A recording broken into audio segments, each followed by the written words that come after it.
ভালোবাসার সীমানা পেরিয়ে লিখেছেন প্রিয়স্মিতা তেহজিব রায়। পর্ব ২। প্রীতা একটু লাজুক হাসল। দীপ্তি বলল, কাহিনী কি? সবাই উৎসুক দৃষ্টিতে তাকিয়ে আছে সায়রার দিকে। সায়রা প্রীতিকে চোখ টিপ দিয়ে বলতে শুরু করলো, আমাদের প্রীতিরানী সবাইকে বোকা বানিয়েছে। সবাই অবাক হয়ে তাকালো। সায়রা দুষ্ট এসে বলল, বান্ধবী বলে দিচ্ছি। সবাই উৎসাহ নিয়ে তাকিয়ে আছে। সায়রা হাসতে হাসতে বলল, সাদিক ভাই আমাদের ভার্সিটির সিনিয়র ছিল। ৬ বছর আগে যখন আমরা ভার্সিটিতে ভর্তি হই তখন প্রীতাকে র্যাগ দিতে এসে সাদিক ভাই উল্টো থাপ্পড় খেয়েছিল। আর অবাক করার মতো ব্যাপার হলো, সেই থাপ্পড় খেয়েই সে প্রেমে পড়ে গিয়েছিল। সবাই হেসে উঠল। সায়রা আবার বলল, সাদিক ভাই আমাদের ৩ ব্যাচ সিনিয়র ছিলেন। পৃথাকে পটানোর জন্য কত কিছুই না করেছে বেচারা। তারপর আর কি, দুজনের প্রেম জমে উঠল। যেহেতু আঙ্কেলরা লাভ ম্যারেজ খুব একটা পছন্দ করেন না, তাই দুজন পুরো ব্যাপারটা চেপে রেখেছিল। সাদিক ভাইয়া পড়াশোনা শেষ করে তাদের পারিবারিক ব্যবসায় মন দিলেন, না হলে আঙ্কেলদের কাছে বিয়ের প্রস্তাব দেওয়া যেত না। অনেক বছর প্রেম করার পর দুজন পড়াশোনা শেষ করে বিয়ের কথা ভাবলো। সাদিক ভাই নিজেকে যোগ্য করে তুলেন, তাই আঙ্কেলদের আর আপত্তি ছিল না। কিন্তু তারা জানেন না যে এটা লাভ ম্যারেজ। তারা জানেন এটা পারিবারিকভাবে ঠিক করা বিয়ে। সবাই হ্যাঁ হ্যাঁ করে শুনছিল। এতক্ষণে কয়েকজনের বিস্ময়ভরা দৃষ্টি গিয়ে পড়ল পৃথার উপর। সবার এমন দৃষ্টি দেখে পৃথা বিব্রত হয়ে গেল। প্রিয়তা ভ্রু নাচিয়ে বলল, মেজো আব্বুকে বলে দিব নাকি আপু? এটা শুনে পৃথার লজ্জামাখা মুখটা ভয়ে জমে গেল।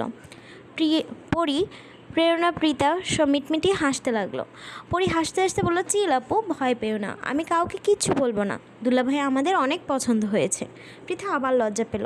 তাদের কথার মাঝেই বাহির থেকে অর্থি বেগম সবাইকে ডেকে উঠলেন। প্রেরণা গিয়ে দরজা খুলে দিল। অর্থি বেগম ব্যস্ত হয়ে প্রেরণাকে বললেন, তোর রোহিণী আন্টিকেই তোকে খুঁজছে। প্রেরণা খুশি হয়ে বলল, মামুনি কোথায়? অর্থি বেগম বললেন, বসার ঘরে। প্রেরণা সেদিকে ছুটে গেল। অর্থি বেগম মেয়েদের বললেন, মেকআপ আর্টিস্ট এসে গেছে, তোমরা তাড়াতাড়ি পৃথাকে তৈরি করে নিজেও তৈরি হয়ে নাও। সন্ধ্যা প্রায় হয়ে এলো। অর্থি বেগমের কথা শুনে মেয়েদের আসর ভেঙে গেল। মেকআপ আর্টিস্ট পৃথাকে সাজাতে শুরু করলেন। সায়রা ছাড়া সবাই নিজের ঘরে গিয়ে তৈরি হতে লাগলো। তন্ময় আর থরি পা টিপে টিপে বড় অপুর ঘরে গেল, কারণ তন্ময়ের মতে তার ভাই বোনগুলো বড়ই বেয়াদব। এরা শুধু ওর পেছনে লাগে। তন্ময় জানে বড় অপুর 1000 গুণ ভালো। তন্ময় দেখলো প্রহেলিকা ঘুমাচ্ছে। থরি বলল, কী করবো বলো? তন্ময় বলল, কী আর করবো, ডেকে তুলবো বলে দুজন একসাথে প্রহেলিকাকে ডাকতে লাগলো। এত ডাকাডাকিতে প্রহেলিকা বিরক্ত হয়ে ধরফরিয়ে উঠলো। উঠে দেখে ওর পুচকে ভাই বোন দাঁড়িয়ে আছে। প্রহেলিকা একটু বিরক্ত না হয়ে দুজনের গাল টিপি দিয়ে বলল, কী ব্যাপার খোকা শোনা? তন্ময় গাল ফুলিয়ে বলল, আপু তুমি ছাড়া আমাকে আর কেউ ভালোবাসে না। তুমি নরম সুরে বলল, আপু আমাদের সাজিয়ে দাও। প্রেরণা প্রিয়তা আপুরা সাজিয়ে দেয়নি। সে কথা মতো প্রহেলিকা বলল, যাও তোমাদের জামা নিয়ে আসো। থরি বলল, আমি শাড়ি পরবো, কিন্তু আমাকে শাড়ি পরিয়ে দেয়নি। মায়া হলো প্রহেলিকার। নিজের ওয়ার্ডরোব থেকে একটা লাল সুন্দর শাড়ি বের করে থরিকে পরিয়ে দিল। এই শাড়ি পরাতে গিয়ে অনেক ধৈর্য ধরতে হলো। তারপর দুজনকে সুন্দরভাবে সাজিয়ে দিল। সাজানোর পর দুজন দুটো চুমু খেয়ে চলে গেল। প্রহেলিকা মৃদু হাসলো। কিছুক্ষণ পর প্রণয় এলো। প্রহেলিকা ওর জন্য একটা সাদা পাঞ্জাবি বের করে দিল। হাতে দিয়ে বলল, এটাই পরো। প্রণয় বলল, ঠিক আছে বলে ওয়াশরুমে ঢুকে গেল। ঝর্ণার নিচে দাঁড়িয়ে একটা ভারী দীর্ঘ নিঃশ্বাস ফেললো। রাজ সিঁড়িতে উপরে উঠছিল। অ্যারেঞ্জমেন্ট কেমন হয়েছে দেখতে। ঢুকার 4 সিঁড়ি আগে কারোর সাথে দরম করে বাড়ি খেলো। মনে হলো মেয়েটায় ব্যথা বেশি পেয়েছে। রাজ শুধুমাত্র 1 সিঁড়ি পিছিয়ে গেছে, এছাড়া তেমন কিছু হয়নি। বাড়ি খেয়ে মেয়েটির দুনিয়া দুলেই উঠলো। মেয়েটি সিঁড়ি থেকে চিটকে পড়ে যাচ্ছিল, কিন্তু রাজ মেয়েটির কোমর ধরে ফেললো। মেয়েটির মুখের উপর সব চুল এসে মুখ ঢেকে গেল। রাজ 1 হাত দিয়ে চুল সরাতে গিয়ে এ যেন ধাক্কা খেলো। হয়তো হার্টবিট মিস করলো। মেয়েটা চোখ মুখ খিচে রয়েছে। হঠাৎ যখন মেয়েটি বুঝতে পারলো সে পড়ে যায়নি, তখন তড়াৎ করে চোখ খুললো। ঝাড়ি দিয়ে রাজকে সরিয়ে দিল। রাগে লাল হয়ে ফুসতে ফুসতে বলল, ওই মিয়া, আপনি কি কানা বেগুন চোখে দেখেন না? চোখে হাত দিয়ে চোখ হাতে নিয়ে ঘুরেন? মেয়েটার কথার সাথে সাথে নাক ফুলে উঠেছে। বিকট চিকা শুনে রাজের ব্রম চুড়ে গেল। এক ব্রু চেয়ে বলে, আমাকে বলছেন? মেয়েটি যেন এই কথা শুনে জ্বালামুখীর ন্যায় জ্বলে উঠল। ফুসতে ফুসতে বলল, না আপনাকে না, আমার সামনে একটা বড় বাদর দাঁড়িয়ে আছে, তাকে বলছি। এবার রাজও রেগে গেল। বলল, আমিও আপনার মতো ঝগড়াটে মহিলা আরও একটাও দেখিনি। মেয়েটি বলল, নিজে তো সুন্দরী মেয়ে দেখে গায়ে উঠে আসছে, আবার বড় বড় কথা বলে। বাহ রাজ, বাহ। রাজ বলল, কে সুন্দরী? আশেপাশে তো আমি কোনো সুন্দরী দেখতে পাচ্ছি না। সামনে তো একটা নাগিন দাঁড়িয়ে আছে। এবারে সামলাতে না পেরে মেয়েটি রাজের সুন্দর সেট করা চুলগুলো টেনে ধরলো। এত চিল্লাচিল্লির শব্দ শুনে অরণ্য, সমুদ্র, পরিণীতা ছুটে এসে সামনের দৃশ্য দেখে ব্যাকল বনে গেল। তারা কয়েক সেকেন্ড একে অপর মুখ চাওয়াচাই করতে লাগলো, কিছুক্ষণ পর ছুটে গেল। পরিণীতা বলল, এসব কী করছিস পূর্ণতা? পূর্ণতা বলল, কানা বেগুনকে আজকে আমি ভর্তা বানিয়ে ফেলবো। পরিণীতা বলল, কানা বেগুনকে? পূর্ণতা বলল, কেন, চোখে দেখিস না, আমার সামনেই তো দাঁড়িয়ে আছে। এবার পূর্ণতা রেগে গিয়ে বলল, এটা কোন কানা বেগুন না, এটা আমার ভাই। একথা শুনে পূর্ণতা নাক মুখ কুঁচকে, এই জন্য এটা এমন আবার নাক মুখ কুচকালো, হাত দিয়ে মাছে তাড়ানোর মতো করলে ছে বলতে বলতে সিঁড়ি দিয়ে নেমে চলে গেল। পরিণীতা ভাইয়ের দিকে তাকে করুণভাবে বলল, সরি সেজদাদন। পূর্ণতার পেছনে পেছনে চলতে লাগলো। রাজ্যের চুলের বেহাল অবস্থা দেখে অরণ্য সমুদ্র গা জ্বালানো হাসি দিয়ে বলল, ব্রাদার কেমন লাগলো? রাজ চোখ রাঙালো। তারা দুজন তার চোখ রাঙানিকে পাত্তা না দিয়ে একে অপরের কাঁধে হাত রেখে বলল, হয় হয় এমনই হয় বলে গান গাইতে গাইতে চলে গেল। রাজ একটু বাঁকা হেসে বলল, আবার দেখালে তোমাকে দেখে নেব মিস সুন্দরী। পূর্ণতা বলল, আরেকবার সামনে পেলে কানা বেগুনকে পিস পিস করে নুন হলুদ মাখাবো, ফর্সা মুখ লাল হয়ে আছে। পূর্ণতা চৌধুরী বন্যা বিশিষ্ট ফারহান চৌধুরীর দুইমাত্র সন্তানের মধ্যে দ্বিতীয়, ভীষণ মেজাজি, কিন্তু মনটা অনেক ভালো ও নরম। যার সাথে ঝামেলা হয়ে যেত তার মুখ আর কখনো দেখতে চাইতো না। প্রিয়তা নিজের ঘরে বসে আছে। সন্ধ্যা 6:30। 7টা থেকে গায়ে হলুদের অনুষ্ঠান শুরু হবে, কিন্তু প্রিয়তার কোনো হেলদোল নেই। তার নীলাবতী মায়াবী চোখের কার্নিশে অবিরাম গড়িয়ে পড়ছে নোনা জলের স্রোত। তা মুছে ফেলার কোনো প্রয়াস নেই। হাঁটু অবধি সমান লুটিয়ে থাকা চুলগুলো টাইলসের মেঝেতে অবহেলায় ছড়িয়ে আছে। মাথাটা কাঠের খাটের সাথে হেলান দেওয়া। কে বলবে এতটুকু মেয়ের মনের ভেতরে কালবৈশাখী ঝড় বয়ে যাচ্ছে? কেউ বুঝতে পারছে না।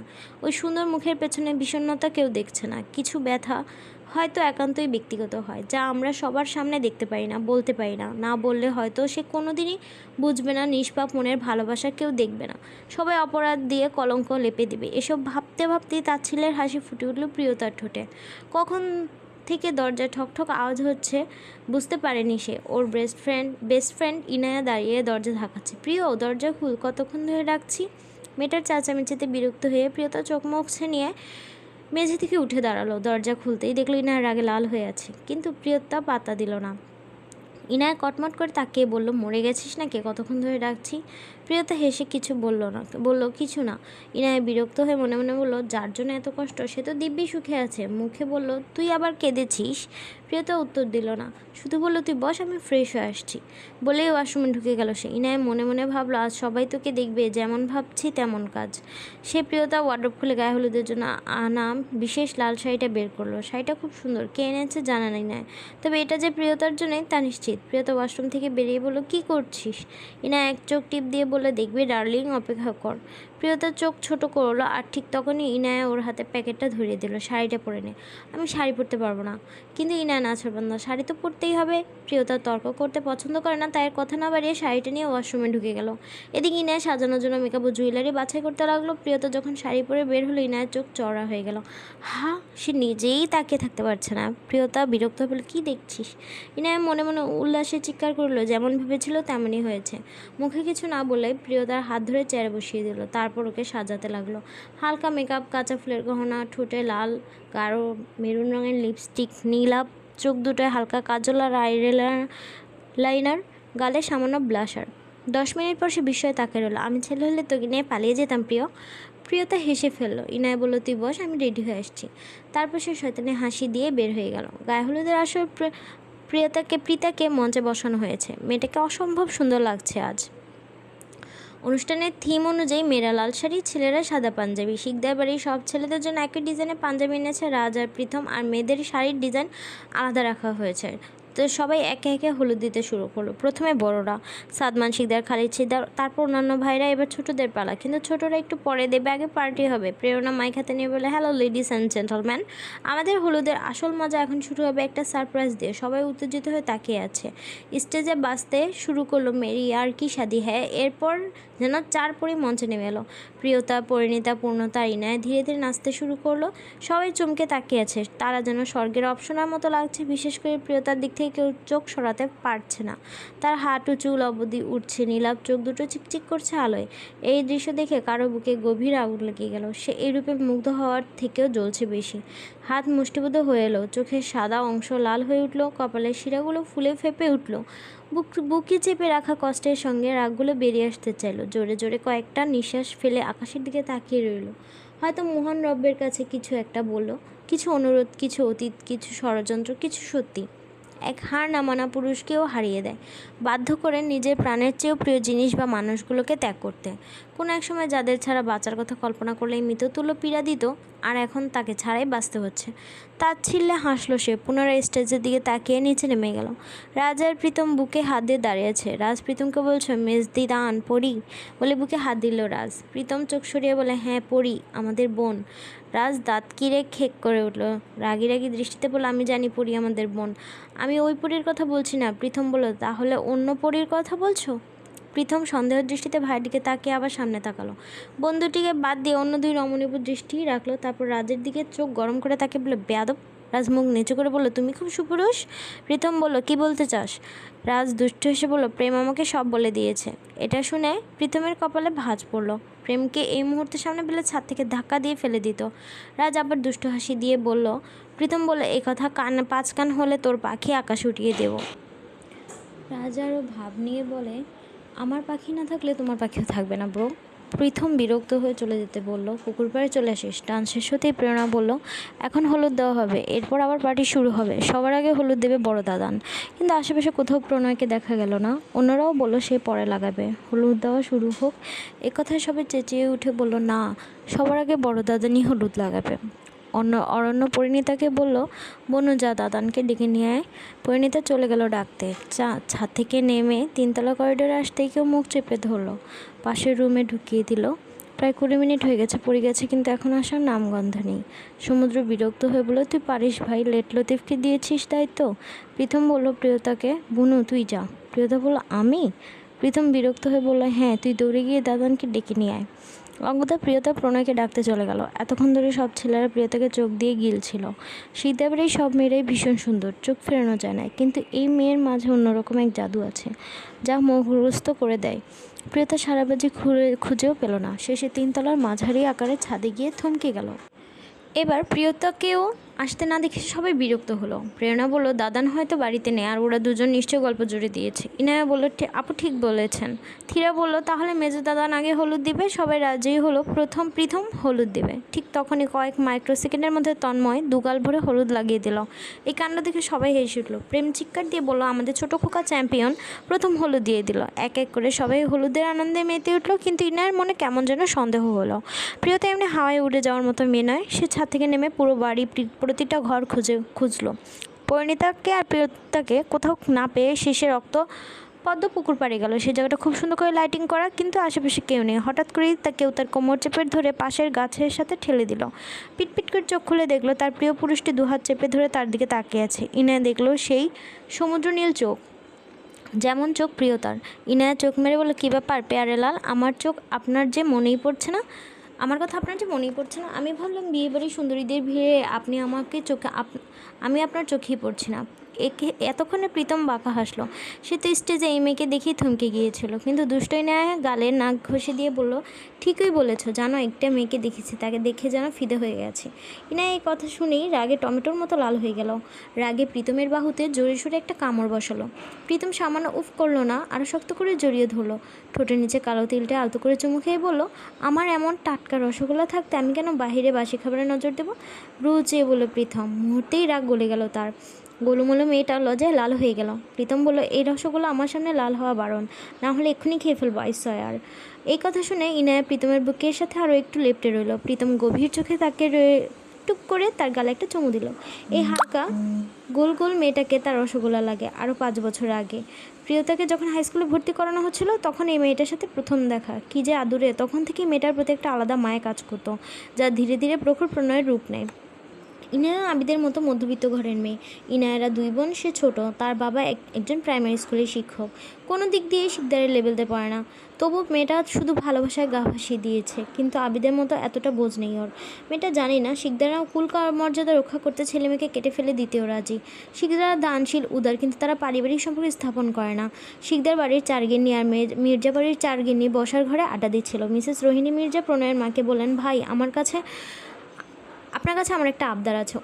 অনুশ্রী বেগম হেসে বললেন, অবশ্যই ভাবে, বলুন কী বলবেন। রোহিণী বেগম বললেন, আপনার বড় মেয়ে প্রেরণাকে আমি আমাদের বাড়ি বউ করে নিয়ে যেতে চাই, যদি আপনার অনুমতি থাকে। অনুশ্রী বেগম অবাক হয়ে বললেন, প্রেরণা? রোহিণী বেগম বললেন, হ্যাঁ, কালকেই আমি আর নির্বাণের আব্বু কথা বলছিলাম যে নির্বাণের বিয়ের বয়স হয়েছে, আর প্রেরণার উপযুক্ত মেয়ে তো আর হতে পারে না। অনুশ্রী বেগম হেসে বললেন, কথা মন্দ বলেননি ভাবি, কিন্তু এ বিষয়ে প্রেরণার আব্বু যা বলবে সেটাই শেষ। নির্বাণের আব্বু বড় ভাই সাহেবের সাথে কথা বলবেন। অনুশ্রী বেগম একটু আশ্বস্ত হলেন। এভাবেই তাদের আলাপ চলতে লাগলো। প্রণয় 3 তলার মাঝামাঝি ছাদের রেলিং ধরে দূর আকাশের দিকে তাকিয়ে রইল। নিকোষ কালো অন্ধকার, আকাশের কোণে ঝুলে থাকা অর্ধচন্দ্রের ম্লান আলো ছড়িয়ে পড়েছে চারদিকে। ছাদের রেলিংয়ে দাঁড়িয়ে থাকা প্রণয় উদাস চোখে চাঁদের দিকে বলল, পৃথিবীতে এমন কোনো স্থান নেই যেখানে আমাদের কেউ খুঁজে পাবে না রক্তজবা।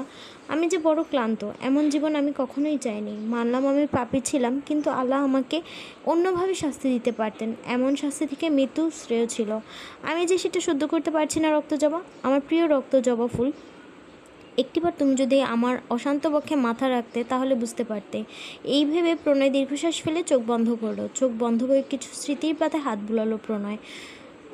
চোখ বন্ধ করে রেখেই গান ধরলো, দিল মে जो भी है तेरे ही तो है, चाहे जो मांग लो रोका किसने है, कातिल अगर करना धीरे से, उफ भी नहीं निकलेगी मेरी होठों से। গান গাওয়ার মধ্যেই প্রিয়তাকে খুঁজতে খুঁজতে হঠাৎ করে প্রণয়কে ছাদের রেলিংয়ে দেখে সে ধীরে ধীরে এগিয়ে যেতে থমকে গেল। প্রণয়ের গানের লাইন শুনে নেশাগ্রস্তের মতো অবলোক চেয়ে রইল। প্রণয়ের প্রতিটি গানের লাইনের সাথে অসীম বেদনা নিহিত। 3 বছর হলো সে গান গাওয়া ছেড়ে দিয়েছে। বলিষ্ঠ দেহে অসাধারণ সুদর্শন পুরুষটি নিজের মনের ভাব প্রকাশে ব্যস্ত, কিন্তু তার সর্বকায়া জানে, যেই নারীর নীলাভ অক্ষিতে চোখ রাখলে মন চলতে থাকা চাপা ঝড়ের গতি ক্ষীণ হয়ে আসে, সেই নারীই তার পেছনে দাঁড়িয়েছে। এই নারীর উপস্থিতি সে বহু দূর থেকে অনুভব করে। মুখে কিছু না বলে মনের ভিতরের গানের মাধ্যমে নারীটিকে বলে একটু হালকা হওয়ার প্রচেষ্টা করলো। জানে সে এই বোকা পাখি কিছুই বুঝবে না, না বোঝাই ভালো। কিন্তু মানুষের মন তো সান্ত্বনা খুঁজে। 3 বছর পর এমন দৃশ্য দেখে প্রিয়তা নীলাভ চোখের অক্ষিকুটর ভরে উঠল। সে চলে যেতে নিল, কিন্তু প্রণয় সামনে চোখ রেখেই হাত ধরে নিল। এই অনাকাঙ্ক্ষিত স্পর্শে প্রিয়তার গায়ের লোমকূপ খাড়া হয়ে গেল। রক্ত চলাচলে গতি বেড়ে গেল। প্রণয় ফিরল প্রিয়তার দিকে। প্রিয়তাকে নিজের দিকে ঘুরিয়ে সে নীল সমুদ্রের মতো চোখে নিজের গাঢ় বাদামি চোখ রাখলো। সেই দৃষ্টি দেখে প্রিয়তা নিঃশ্বাস বন্ধ হয়ে আসলো। প্রণয় দেখলো নীল চোখের গভীরতা খুব কম।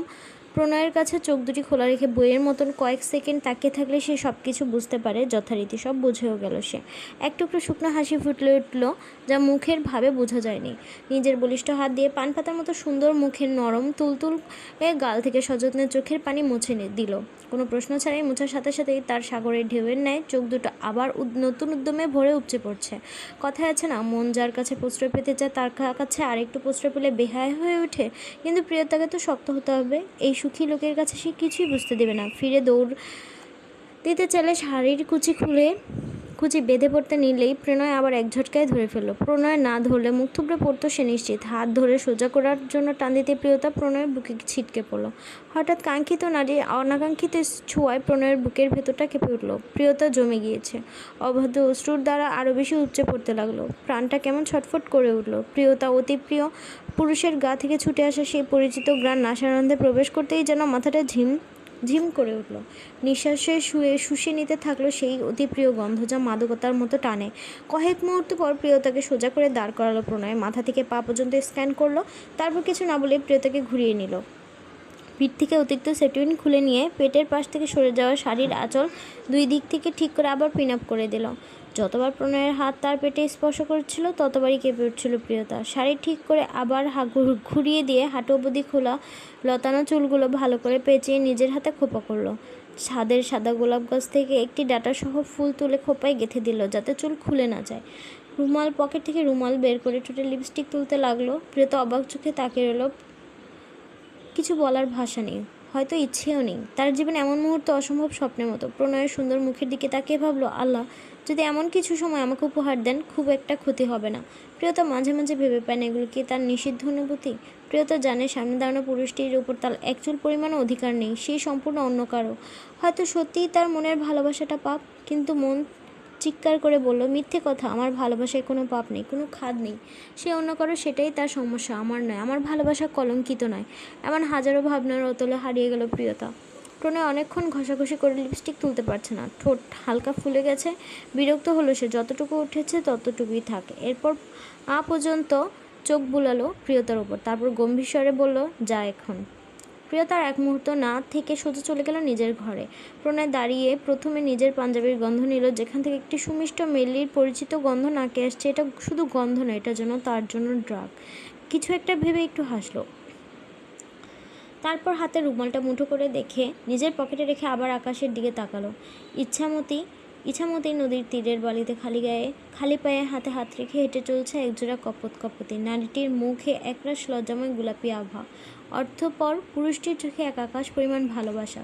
চশমা চোখের শ্যামবর্ণ পুরুষটি অপলক তাকিয়ে আছে। এই মেয়েটির মাঝেই যেন তার প্রাণভোমরা বাস। পরিণীতা বলল, কি দেখছেন মাস্টারমশাই? আবিদ বলল, আমার অ্যাঞ্জেলকে।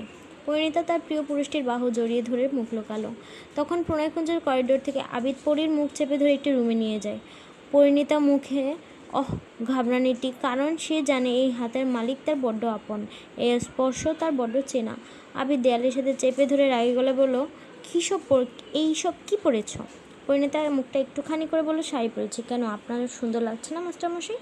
আবিদ তাদের দুজনের সেন্টিমিটার দূরত্ব ঘুচিয়ে দিয়ে একদম কাছে চলে এলো। কপালে গভীর এক চুমু দিল। এমন আদরের স্পর্শে পরিণীতার চোখ বন্ধ হয়ে গেল। তার ছোট্ট শরীরটা তিরতির করে কেঁপে উঠল। আবিদ তার চোখে নির্বিকার তাকিয়ে থাকলে সেও ওই চোখে বেশিক্ষণ তাকিয়ে থাকতে কখনোই পারে না। আবিদ গালটা দু হাতে আজলায় নিয়ে নাকের ডগে চুমু খেয়ে বলল, আমি কখনোই চাই না তোমার এমন রূপ আমি ব্যতীত অন্য কেউ দেখুক। তুমি কারোর জন্য আর এমনভাবে সাজবে না। পরিণীতা মাথা দুলিয়ে আবিদের বুকে নাক মুখ গুজে দিয়ে নিবিড়ভাবে জড়িয়ে ধরে বলল। আবিদ তার তীব্র প্রশান্তিতে এক টুকরো হাসলো। পরিণীতাকে বলল, অ্যাঞ্জেল ঘুরতে যাবে? পরিণীতা কিছু না ভেবে হ্যাঁ বলে দিল, কারণ সে জানে এই মানুষটিই তার সবচেয়ে নিরাপদ স্থান, যার সাথে নির্দ্বিধায় চোখ বন্ধ করে সে যে কোনো জায়গায় চলে যেতে পারবে। আবিদ বলল, এভাবে যাওয়া যাবে না। পরিণীতা বলল, কীভাবে যাব তাহলে? চলো আমার সাথে। আবিদ পরিণীতাকে তার রুমে নিয়ে গেল। যাও, এটা চেঞ্জ করে একটা নর্মাল কিছু পরে আসো। পরিণীতা বিনা বাক্যে ওয়ার্ডরোব থেকে সুন্দর একটি ম্যাজেন্টা কালারের ফুল স্লিভ প্রিন্টেড 3 পিস নিয়ে ওয়াশরুমে চলে গেল। ওয়াশরুম থেকে চেঞ্জ করে বেরিয়ে দেখে আবিদ প্যান্টের পকেটে হাত ঢুকিয়ে দাঁড়িয়ে আছে। পরিণীতাকে দেখে একটু হেসে বলে, বসো। পরিণীতা বসতে তার চুল থেকে তোয়ালেটা খুলে নিল। তোয়ালে সরাতে কোমর ছাড়িয়ে গেল রিবন্ডিং করা চুলগুলো। আবিদ নিজের হাতে চুল একটু বেনুনি করে দিল, যদিও ওটা তেমন ভালো হয়নি, তবে এটাই পরিণীতার কাছে সবচেয়ে সুন্দর বেনুনি। কানে ছোট ছোট ইয়াররিংস আর কপালে ছোট একটি কালো টিপ পরিয়ে দিল। ব্যাস, এতেই যেন সত্যিকায় পরি লাগছে। আবিদ কিছুক্ষণের জন্য চেয়ে থেকে বা হাতটা নিজের হাতে মুঠিয়ে নিলে বলল, চলো। এরপর দুজন প্রণয়কুঞ্জ থেকে বেরিয়ে ইছামতি নদীর তীরে ঘুরতে লাগলো। সবাই একবার হলেও ঘুরে দেখছে, কারণ সত্যি তাদের অপূর্ব মানিয়েছে। প্রণয়কুঞ্জে গায়ে হলুদের অনুষ্ঠান এখনও চলছে। রাত প্রায় 11টা। বাড়ির পেছনে পুকুর পাড়ে আসর বসিয়েছে তরুণ শিকদাররা। বাপ চাচা আর বড় ভাইয়ের চোখ ফাঁকি দিয়ে প্রেম প্রীতম সমুদ্র অরণ্য রাজ আর তাদের ঘনিষ্ঠ বন্ধুরা গ্লাস খালি করছে একের পর এক, আর বিজ্ঞদের মতো মতামত দিচ্ছে যেন তারা প্রত্যেকে এক এক দেশের প্রেসিডেন্ট।